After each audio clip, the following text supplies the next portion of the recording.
Bonjour Antoine Janton. Bonjour Philippe, bonjour à tous. Les jeunesses, c'est pas piqué des hannetons au sommaire de votre journal des médias, Antoine. Je vais essayer de faire plus sobre. La série documentaire de la semaine, une plainte contre TikTok et un record de vente. Mais d'abord, les audiences avec vous, Louise, qu'ont regardé les Français hier soir?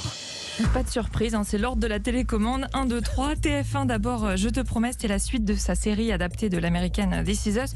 3 800 000 téléspectateurs, 17,6% de part d'audience. Un petit peu en baisse, mais ça va.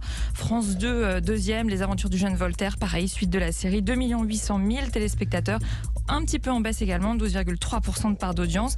Et France 3, le film Marche bien, La Faille, un thriller avec Ryan Gosling et Anthony Hopkins.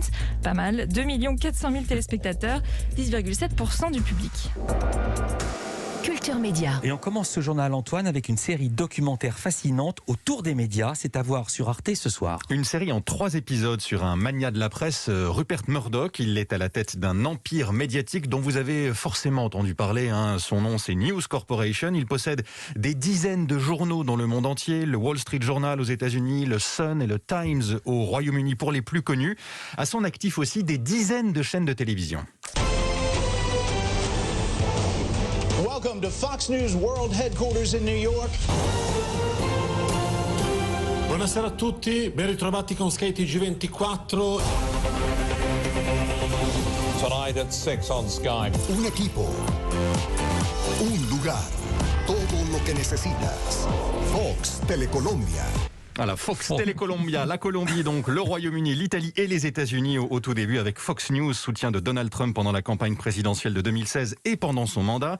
Ces chaînes, ces journaux font de Rupert Murdoch un homme incroyablement influent. C'est ce que raconte, entre autres, cette série documentaire initialement diffusée sur la BBC au Royaume-Uni. Elle revient aussi sur la manière dont Rupert Murdoch a construit son empire. Récit particulièrement puissant, c'est ce qui a intéressé les dirigeants d'Arte. Fabrice Puchot, directeur de l'unité Société et Culture d'Arte France. On voit un homme grandir, un empire se former à coups de chantage, de raquettes, de fraude, de corruption, d'écoute téléphonique illégale, tout ça à l'intérieur d'une famille absolument dysfonctionnelle où tout le monde se déteste. Il y a une dimension de fiction sans même qu'on aille la chercher dans cette histoire de Rupert Murdoch et de son empire. Et par ailleurs, évidemment, pour une chaîne comme la nôtre, qui s'attache à essayer de trouver la généalogie des phénomènes qui nous occupent aujourd'hui, par exemple la polarisation du récit, la violence du débat politique, eh bien, c'est une série qui nous permet d'observer comment un média peut instruire, donner une forme à la politique et finalement exercer un contrôle sur elle, l'orienter de façon assez grave pour la démocratie. Rupert Murdoch, le grand manipulateur des médias, c'est le titre de cette série documentaire. C'est ce soir sur Arte à 20h50. Les 3 épisodes sont diffusés à la suite. Ils sont aussi disponibles en ligne, d'ores et déjà sur arte.tv. Et si vous voulez entendre des extraits, eh bien restez à l'écoute de Culture Média.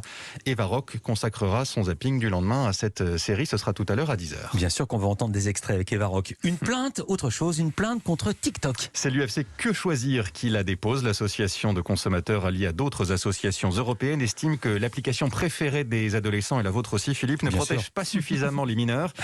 Il n'y a, dit-elle, aucune mesure spécifique pour protéger ces utilisateurs considérés comme particulièrement vulnérables, et ce alors qu'on peut officiellement s'inscrire sur TikTok, donc dès l'âge de 13 ans. On vous en a beaucoup parlé cet automne. L'article 24 de la proposition de loi dite sécurité globale va être réécrit. Le Sénat va s'en charger, plus précisément les 2 rapporteurs du texte devant la Haute Assemblée, Loïc Hervé et Marc-Philippe Daubresse. C'est lui d'ailleurs qui le dit au Figaro ce matin.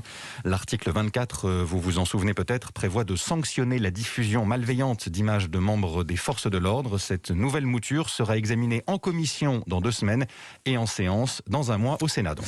Le prix Goncourt 2020 devient le 2e prix Goncourt le plus vendu de l'histoire. 631 500 exemplaires vendus de L'Anomalie d'Hervé Letellier, chiffre donné par l'Institut GFK, et ça va probablement continuer à augmenter. Il dépasse ainsi le prix Goncourt de 2006, Les Bienveillantes de Jonathan Little, 618 000 exemplaires. Il reste encore un peu de chemin, cela dit, pour battre le numéro 1, L'Amant de Marguerite Duras, qui s'est vendu, tenez-vous bien, à 1 600 000 exemplaires. C'est quand même très très rare pour un roman. Gallimard, la maison d'édition de L'Anomalie, estime que les ventes pourraient à terme s'élever à 750 voire 800 000 exemplaires. Et je crois qu'elle avait déjà du succès en fait avant d'être récompensée, Marguerite Duras, d'où la petite avance. Et en plus, il y a eu un film. Et je me souviens que Hervé d'Hervé Letellier qui vendait 2000 ou 3000 exemplaires. La première fois qu'on a parlé de ce livre, L'Anomalie, c'était ici à ce micro, Nicolas Caro. Gallimard, on reste dans l'édition, qui va publier un manuscrit inédit de Marcel Proust le mois prochain. Ce sera à l'occasion des 150 ans de la naissance de l'écrivain. La maison d'édition promet des écrits jamais dévoilés au public. Le titre, Les 75 feuillets et autres manuscrits inédits, qui datent de 1908. Gallimard présente ces textes comme les fondations du chef-d'œuvre de Proust à la recherche du temps perdu, arrivé en librairie, prévu le 18 mars. Le film Mr. and Mrs. Smith va être adapté en série. Oui, vous vous souvenez de ce film d'action, Philippe ? Pas du tout. Bon, l'histoire. Je vous donne l'histoire. Je vous redonne un peu le contexte. L'histoire de deux tueurs qui vivent en couple sans savoir ce que fait réellement l'autre. Ils dînent chaque soir autour d'un plat de viande et de légumes sans savoir qu'ils ont passé leur journée à tirer sur des méchants et qui finissent, ces deux tueurs, par devoir s'entretuer. Le film est aussi connu parce que c'est lors du tournage que Brad Pitt et Angelina Jolie se sont rencontrés. Ils ne reprendront pas leur rôle dans ce nouveau projet de série donc porté par la plateforme Amazon Prime Video. Ce sont Donald Glover, vu dans Tenet récemment de Christopher Nolan, et Phoebe Waller-Bridge, la star de la série britannique Fleabag, qui seront à l'affiche, deux acteurs qui ont déjà travaillé ensemble. C'était pour Solo, Star Wars Story. Merci beaucoup Antoine Janton, merci Louise Bernard. À demain tous les deux pour un nouveau journal des médias et les audiences.